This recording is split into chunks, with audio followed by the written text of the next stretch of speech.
Olha só, por essa nem o Bolsonaro esperava. Traição. O Augusto Aras, procurador-geral da República, ele foi consultado pelo STF no processo que movem para que o Queiroz volte à prisão. Ele foi consultado se o Queiroz deveria voltar para a prisão, ou se ele deveria continuar em prisão domiciliar, ou se deveria ser solto diretamente, ou o que fazer com o Queiroz. E o STF sempre, obrigatoriamente, tem que pedir a opinião da Procuradoria. E a Procuradoria-Geral da República falou que o Queiroz tem que voltar para a prisão. Então, parecer de hoje, da Procuradoria-Geral da República, diz o Queiroz e a esposa têm de ir direto para a jaula. O Augusto Aras vem sendo um cachorrinho do Bolsonaro nos últimos dias, assim, de uma maneira bem carinhosa de dizer, porque o Augusto Aras estava fazendo todos os desejos do capetão. O capetão pedia, e aí o Augusto Aras ia lá e perseguia os governadores, perseguia a Lava Jato. Uma procuradora ligada a ele, ao Flávio Bolsonaro, pediu e conseguiu afastar o Witzel graças a um ministro do STJ.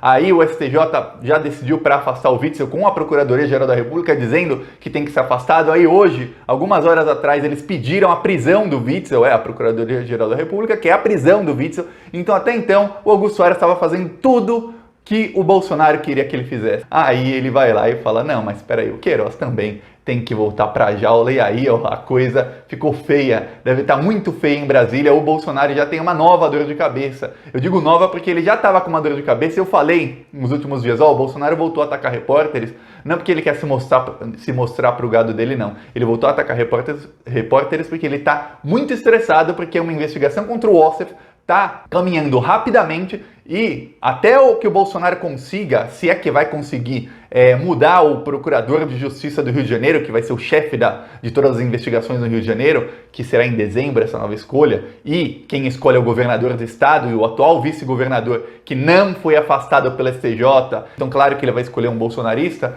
Ou mesmo se o Bolsonaro conseguir fazer isso, nesses meses até lá, a investigação contra o Ossef está muito rápido avançando. Por falar nisso, também tem uma investigação contra o Carlos Bolsonaro. Já surgiu notícia hoje sobre um assessor do Carlos Bolsonaro. Então, várias investigações estão avançando porque os procuradores perceberam, estamos sob ataque, em dezembro vão tentar mudar a procuradoria. Então, vão avançar rapidamente. Aí o Bolsonaro está com várias dores de cabeça. Então, eu vou falar mais sobre isso tudo e sobre o Queiroz. Será que ele volta para a prisão? Mas antes, um segundinho, curte o vídeo e se inscreve no canal se você é contra o desgoverno Bolsonaro. E também temos, olha só, hoje instalaram nosso outdoor em Curitiba. Fica na saída de Curitiba, entre Curitiba e Pinhais, que fala: você sabia que Bolsonaro foi contra o auxílio emergencial? R$600 foi uma conquista da oposição. O mesmo outdoor aqui em Serra, no Espírito Santo, e o nosso painel de LED em Florianópolis, olha só. Aqui, meus amigos, o painel de LED do Plantão Brasil, perguntando sobre o cheque do Queiroz para Michele e denunciando que o Bolsonaro foi contra o auxílio emergencial. Apoiem o Plantão Brasil.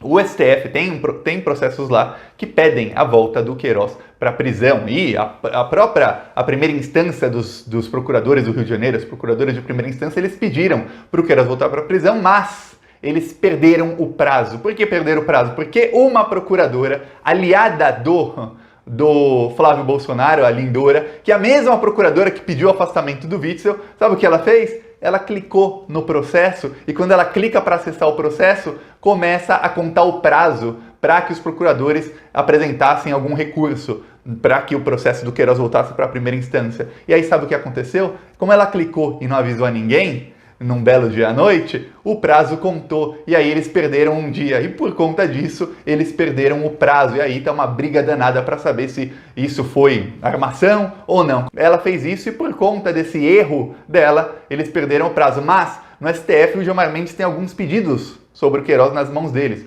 Um é para o Queiroz voltar para a prisão, está nas mãos do Gilmar Mendes. E o outro é para esse caso voltar para a primeira instância, que também está nas mãos do Gilmar Mendes e que ele pode colocar para votação em plenário no STF a qualquer momento. E sempre é praxe, o STF, quando chega lá um recurso ou um processo, eles têm que pedir a opinião da Procuradoria. Senhor procurador, qual é a sua opinião sobre isso aqui? Eu devo conceder isso? Não devo? O que eu devo fazer? Qual é a opinião de quem está acusando, né? Ou deveria acusar? Há crime ou não há? Aí, a Procuradoria-Geral da República falou sobre o Queiroz. A nossa opinião é que ele e a esposa têm de ser presos imediatamente. Eles deveriam estar já presos, não deveriam nem ter sido soltos. Para a situação piorar ainda, há o fato de que apareceram fatos novos depois que o Queiroz foi solto. Por exemplo, ele depositou 89 mil reais na conta da Michelle, inclusive o nosso painel LED pergunta sobre isso, os outdoors também. Por quê? Porque ele depositou dinheiro na conta da Michelle, da primeira-dama. Isso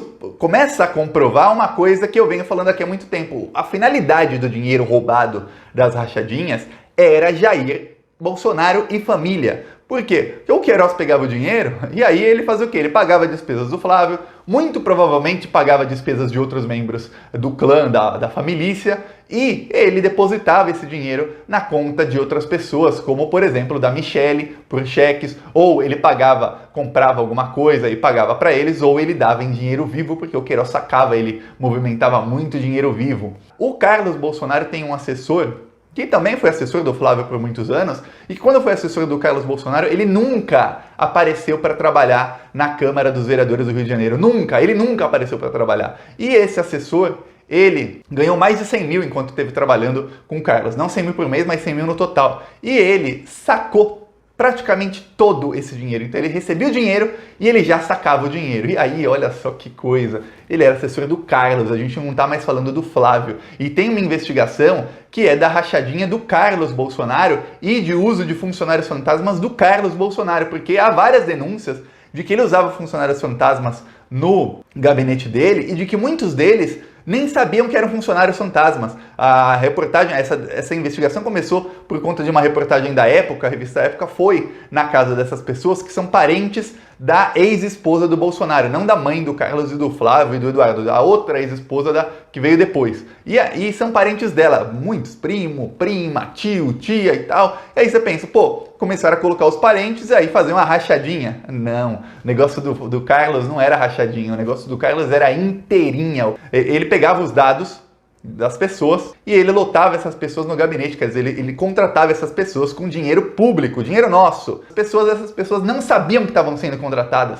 E aí ele ficava com um salário inteiro, porque quando elas recebiam em alguma conta que muito provavelmente alguém criava para elas, ele pegava o dinheiro inteiro dessas pessoas. Aí a reportagem da Época foi lá e falava, pô, você já trabalhou na Câmara dos Vereadores do Rio de Janeiro? Aí o rapaz falava, eu nunca fui lá, não sei de nada disso. Pô, você não trabalhou pro Carlos Bolsonaro? O cara, quê? Quem é Carlos Bolsonaro? Não, eu não. Eles tiveram que depor, vários dos funcionários do Carlos tiveram que depor, e aí várias pessoas, uma reportagem mostrou que várias pessoas do gabinete, ex-assessores do Carlos Bolsonaro, que estão sendo investigados nisso, mesmo que a pessoa seja inocente e não soubesse de nada, ela acaba sendo investigada, quer dizer, olha só que ruim para a pessoa. Mas essas pessoas todas foram se reunir com o Carlos Bolsonaro poucos dias antes de irem depor. E algumas dessas pessoas nunca tinham pisado na Câmara dos Vereadores do Rio de Janeiro.